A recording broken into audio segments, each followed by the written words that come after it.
In today's video, I'm going to teach you how to add a discount to a QuickBooks invoice.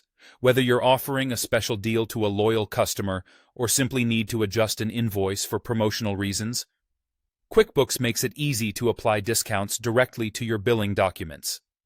This tutorial will walk you through each step, ensuring that you can apply these adjustments with confidence and precision.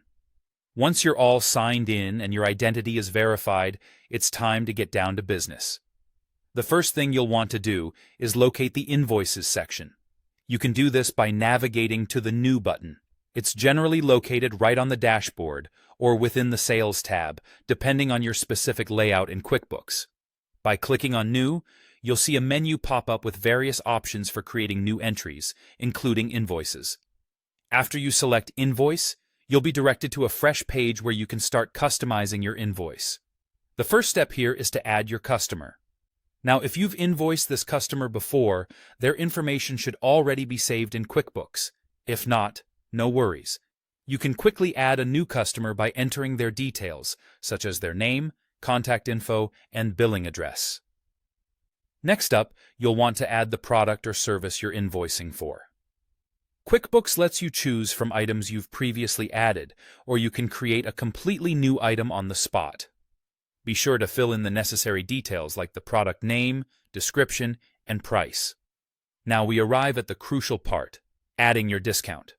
On the invoice creation page, you should see an option to add a discount. You can do this either as a percentage of the total amount or as a fixed value, depending on what fits your needs best. Once you've chosen your method, go ahead and enter the discount amount. This will automatically adjust the total invoice amount to reflect the discount applied. Before you finalize the invoice, take a moment to review all the details you've entered. You should check the customer information, the items or services listed, and make sure the discount has been accurately applied.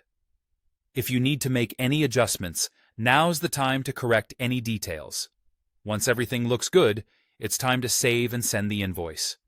You'll typically find a Save and Send button at the bottom or top of the page. Clicking on it will prompt QuickBooks to ask for the recipient's email address if it's not already saved. You'll also have the option to include a personalized message with the invoice. By clicking Save and Send, you're dispatching the invoice to your client, complete with the applied discount. QuickBooks also saves a copy of the invoice in your account, which allows you to easily track payments and follow up if needed. Before we wrap up, here are a few additional tips. Always double-check your invoices for accuracy before sending them. Mistakes can cause confusion and potentially delay payments. Also, consider setting up a standardized process for applying discounts to maintain consistency across your billing. That's all for today's tutorial on how to add a discount to a QuickBooks invoice. With these step-by-step instructions, you're well equipped to provide your clients with accurate and professional invoices reflecting any discounts you wish to offer. Happy invoicing!